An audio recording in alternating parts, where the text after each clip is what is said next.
বিশ্বকাপ শেষ হলেও টুর্নামেন্ট ঘিরে বিতর্ক থামেনি। বিশেষ করে একাধিক ম্যাচে আর্জেন্টিনার পক্ষে সিদ্ধান্ত যাওয়ায় ফিফাকে বায়াসড বলেছিলেন অনেকে। এবার সেই সব সমালোচনার কড়া জবাব দিয়েছেন ফিফা সভাপতি জিয়ান্নি ইনফান্তিনো। সোমবার এক খোলা চিঠিতে তিনি দাবি করেন বিশ্বকাপ ছিল নিরাপদ, আনন্দময় ও ঐতিহ্যের প্রতীক। যারা মিথ্যা গল্প করেছেন তারা আনন্দটা নিতেই পারেননি।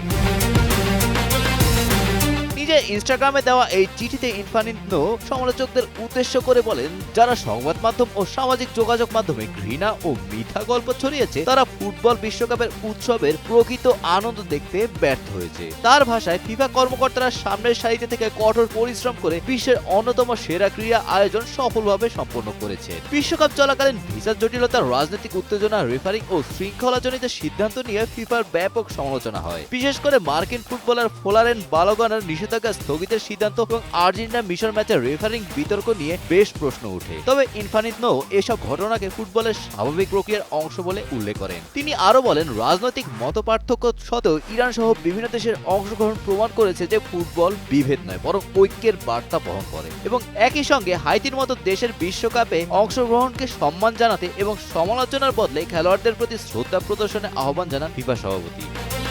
Golam Rabbani, Times today.